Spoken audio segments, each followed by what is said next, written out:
Good evening. This is RBC 8 p.m. Prime News. I'm Aster. I'm Angel. And here are the headlines for today. Petronas gas leak explosion in Putra Heights injures 125 people. Woman commits suicide in apartment after being hounded by loan sharks. 5-vehicle crash kills 3 on Karak Expressway. A powerful gas leak explosion rocked Putra Heights in Subang Jaya, unleashing a massive fireball and injuring hundreds. Fueled by a Petronas gas pipeline, the blaze raged for hours, reaching heights of 20 stories. The explosion caused extensive damage to homes and vehicles, leaving many victims with severe second and third-degree burns. Displaced residents have been temporarily relocated to the Putra Heights Mosque as recovery efforts continue. Currently, 67 victims remain hospitalized. Now, we go live to our reporter Lee Zhanhui at the Putra Heights Mosque for the latest updates. This is Lee Zhanhui reporting from the refuge in Masjid Putra Heights. Today, Dato Sri Hamzah Zainuddin is here to extend his condolences and support to those affected by yesterday's gas explosion. Hamzah has assured victims that compensation will be given to each affected family. He has also stressed the importance of identifying the actual culprit behind the fire, ensuring justice for those impacted. Supaya kita dapat membantu untuk mendapatkan namanya compensation. Keduanya nak memastikan siapa ada culprit yang sebenarnya. Sebab walaupun mereka menyewa, tapi bencana kemalangan yang mereka hadapi itulah sesuatu yang agak menghimpit keadaan yang hari ini terlampau susah hidup. Dengan adanya kemalangan seperti ini, ianya menjadi gangguan mental sebagainya. Maka sebab itu saya akan cuba membantu. The medical teams and healthcare personnel are on site, providing urgent care to those affected. Additionally, the non-profit organization Siji is also here to support the affected residents. Currently, the displaced families are here to rest and receive assistance. Authorities and aid organizations are working tirelessly to reach them and provide the necessary support. This is Lee Zhanhui reporting for RBC 8 p.m. Prime News. Investigators are still working to determine the exact cause of the explosion, with authorities urging the public to stay patient as the thorough probe continues. A 24-year-old Chinese woman, unable to cope with mounting pressure from loan sharks, deliberately asked her boyfriend to leave before taking her own life by burning charcoal. Her boyfriend, who wants to be known as Mr. Law, 29 years old, held a press conference several days after his girlfriend's tragic death, accompanied by Dato Sri Michael Chong, head of the Malaysian Chinese Association Public Services and Complaints Department. He said that on March 30th, his girlfriend had purchased charcoal and a stove under the pretext of inviting her cousin over for a barbecue at her apartment. 当我回到那个出租屋的时候，我发现我的女朋友已经去世了。然后我在她的生前有看到放着一个炭炉。Mr. Law revealed that upon checking his girlfriend's phone, he discovered she had borrowed over 40,000 ringgit from loan sharks. He believes the unbearable pressure from being asked to repay 30,000 ringgit in interest led her to take her own life. He received harassing calls and messages from 8 different loan shark groups asking him to pay the loan shark, although his girlfriend had passed away. His lawyer, Tan Tai Yong, said that loan sharks have been randomly sending out SMS messages to recruit young people to splash paint at the homes of debtors. According to the content of the messages, those who work in the Klang Valley are offered 350 ringgit per job, while in other areas, the pay ranges between 500 ringgit and 700 ringgit. Meanwhile, Michael Chong urged loan shark runners to stop harassing innocent individuals during the press conference. So the best thing is to avoid borrowing from all this online and all this thing. Be careful. Go to a licensed money lender. You want to borrow money. The Court of Appeal is proceeding with the hearing of Sheikh Sadiq appeal against his corruption conviction and sentence. In 2023, he was found guilty of abetting criminal breach of trust, misappropriating 1 million Malaysian ringgit from Bersatu Youth Wing, and money laundering. Today, prosecutors argue that Sheikh Sadiq misused party funds and failed to provide a credible explanation for the transactions. Former Amata Treasurer Rafiq Hakim Razali testified that Sheikh Sadiq ordered the 1 million Malaysian ringgit withdrawal. The prosecution says Sheikh Sadiq did not challenge this evidence, weakening his defense. Now, we go live to our reporter Ng Yingyan at the Court of Appeal for the latest updates. This is Ng Yingyan reporting from the Court of Appeal. Syed Sadiq's defense argued that the charges against him are baseless and claimed the judge failed to properly consider the key evidence, resulting in an unfair ruling. Despite this, he said he still has faith in the judiciary, calling it the last line of defense for those who feel oppressed. The court has adjourned for today, with the prosecution set to respond tomorrow. Stay with RBC 8 PM Prime News for the latest update. Saya lagi sekali tekankan bahawa saya meletakkan kepercayaan ke atas institusi kehakiman negara dan sebagai salah seorang pengepal dasar menghormati institusi kehakiman sebagai benteng terakhir bagi pihak golongan yang rasa tertindas atau haknya dirampas dan di bawah lumbung yang terhormat inilah saya menuntut keadilan dan kebenaran. The call will resume on April 17. We will keep you updated as the case unfolds.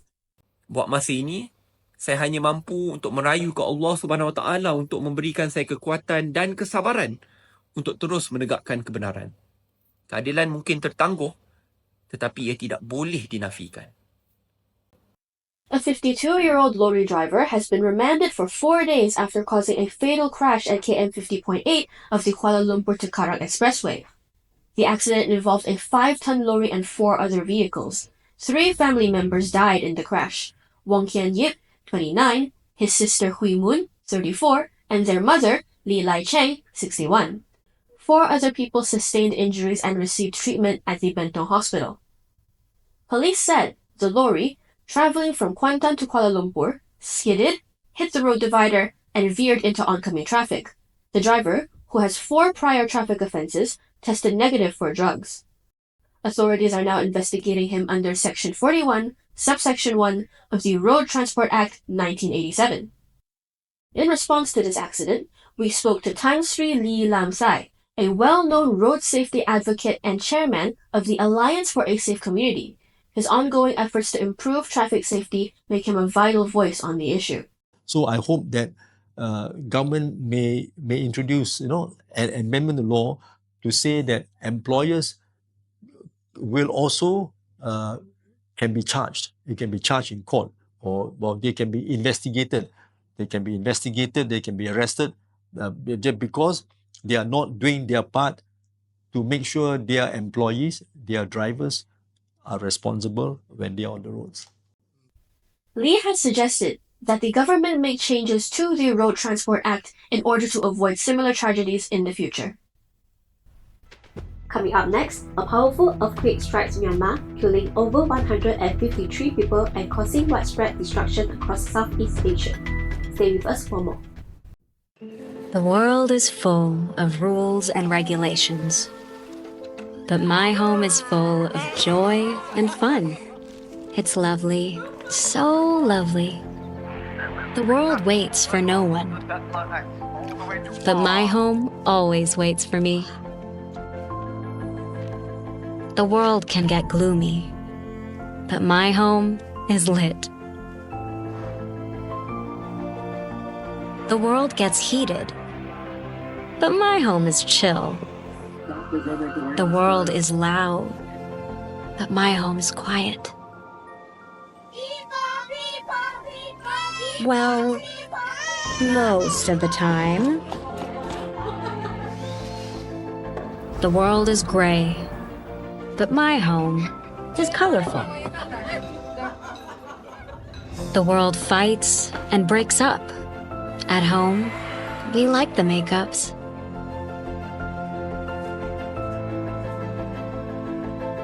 The world tells us how to be, but my home likes me just as I am. Because home is a different world.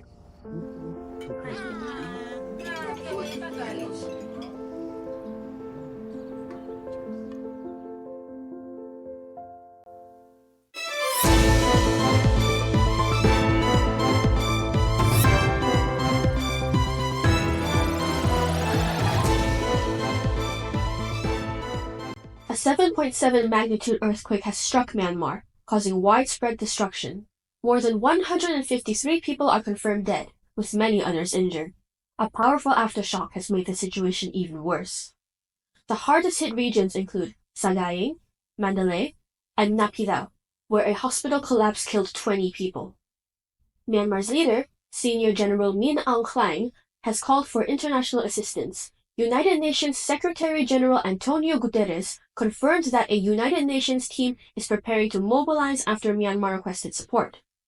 First of all, the government of Myanmar has asked for international support, and our team in Myanmar is already in contact in order to fully mobilize our resources in the region to support the people of Myanmar. But of course, there are other countries impacted, but the epicenter is in Myanmar, and Myanmar is the weakest country in this present situation. In Bangkok, Thailand, a 30-story building under construction collapsed, killing 9 people and trapping more than 80 others. Meanwhile, in Mandalay, buildings collapsed within seconds, forcing people to flee. A mosque in Taungoo collapsed, killing 3 people.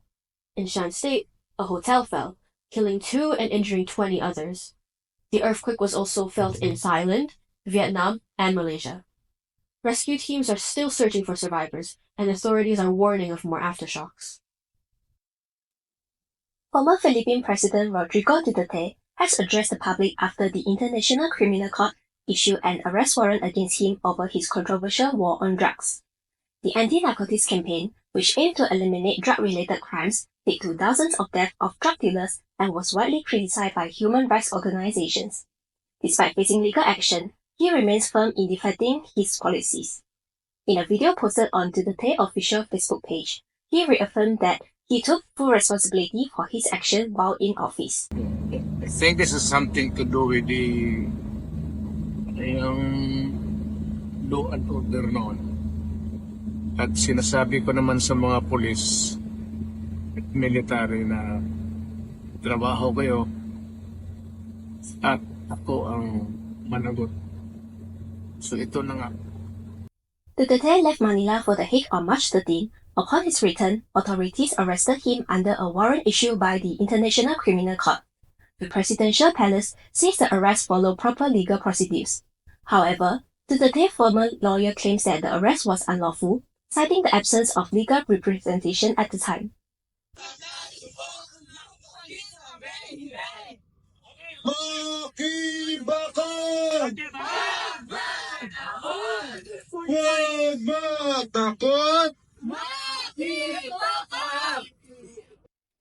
Despite the International Criminal Court insistence on arresting Duterte for alleged human rights violations, youth groups gathered in front of Vincent Hall at the University of Philippines Diliman to express support for him.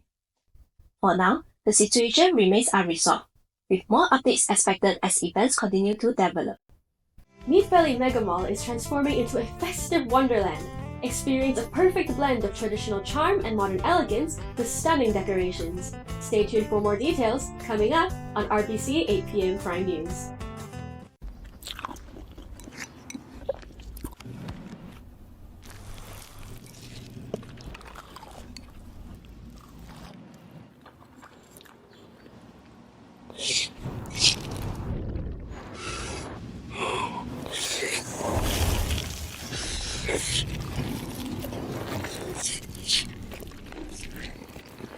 Nasi McD Baharu, lagi puas.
As Hari Raya approaches, Mid Valley Mega Mall, one of Kuala Lumpur's most popular shopping spots, has revealed its stunning Raya decorations. With beautiful lights, traditional designs, and colorful flowers, the mall is all set to spread festive cheer. The Raya decorations at Mid Valley are more than just a feast for the eyes. They are thoughtfully designed to bring people closer. The vibrant, eye-catching displays create the perfect atmosphere for families and friends to come together, share beautiful moments, and enjoy the festive season. With its welcoming vibe, the mall has become an ideal spot for celebrating Raya, where visitors can create lasting memories while soaking in the holiday spirit. 这个的布置觉得是 OK 咯，就是它不会太窄，就带小朋友来走什么都有空间走咯。然后也有很多当地的特色啊，可以体现出这个马来新年的这个节日。This decoration remind me of the past Malaysian. Yeah, it's very good. It's like so good and it has so much good details. This year's decorations create a warm and joyful atmosphere, bringing a sense of unity and celebration to everyone who walks through the doors. The mall is adorned with traditional Malay-inspired designs, dazzling lights, and lush floral displays, creating a stunning backdrop for this special time of year. Whether you are here to shop, take in the sights, or simply enjoy the holiday ambience, Mid Valley offers the perfect setting to make your Raya season even more memorable. For those looking to get ready for the festivities, the mall has also set up a vibrant Raya Bazaar, offering everything from traditional outfits to unique home decor to promote celebrations. Selamat Hari Raya! The world is mourning the loss of legendary actor Gene Hackman, who was found dead alongside his wife at their home. The couple was discovered on February 26 after being out of contact for nearly 2 weeks. Chief Medical Examiner Dr. Heather Gerald has confirmed that Betsy Hackman died from hantavirus, a rare and deadly illness usually spread by contact with infected rodents or their droppings.